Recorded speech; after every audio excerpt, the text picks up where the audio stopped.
Welcome to Mitchell Elf. This year is Adaptations and our unit is Seed Dispersal, and this is Center 5, Seed Survival and Adaptations. If you're new to Elf, you'll find these bins with all these materials that you'll need to teach this center in the Mitchell Elf Closet, which is in the downstairs of the school building. And on the lid of the bins, there's the copy of the outline, so that can help you review.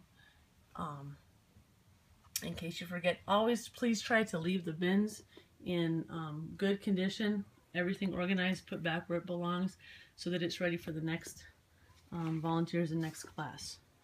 And if there's ever anything missing or you're running low on items, you can email us at mitchellelf@gmail.com. And I think that's about it for the housekeeping part. So this is Center 5, Seed Survival and Adaptations, and the objective for this center for the kids is for them to learn about adaptations that plants make so their seeds can travel. So the first thing you're going to do is discuss with students the fact that since plants are not able to walk or fly or swim, they're faced with a problem when it comes time to sow their seeds. If all plant seeds fell straight down, they would be crowded and overshadowed by the parent plant, which would get most of the sunlight and the food.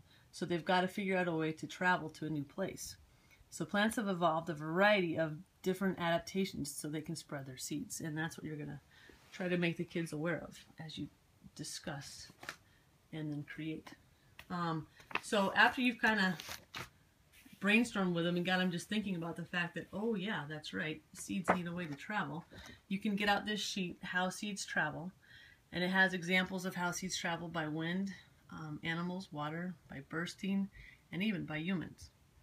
And to further help you, there are a whole bunch of specific sheets with some discussion, some words, and some good pictures, like this one, Dispersal of Seeds by Animals, or by water,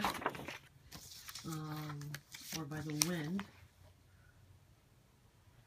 And these all have great examples of how different seeds or different plants, have adapted so that their seeds can travel.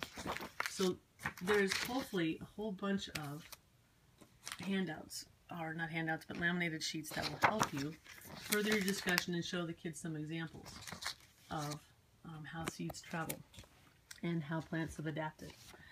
So you'll talk about things like how dandelions and maple tree seeds take flight using silky parachutes, or how some plants rely on animals to bury seeds that they accidentally forget, and so those turn into plants and trees. Or they disguise their seeds inside of fruit, and animals eat the fruit and then carry that and dispose of it in their scat, and that acts as a fertilizer for the growing seedlings. So after you've had that great discussion, then you can choose to do one of two activities. You can either choose to do design your own seeds, which is an activity where you have the kids draw and create a floater, a flyer, a sticker, and a meal.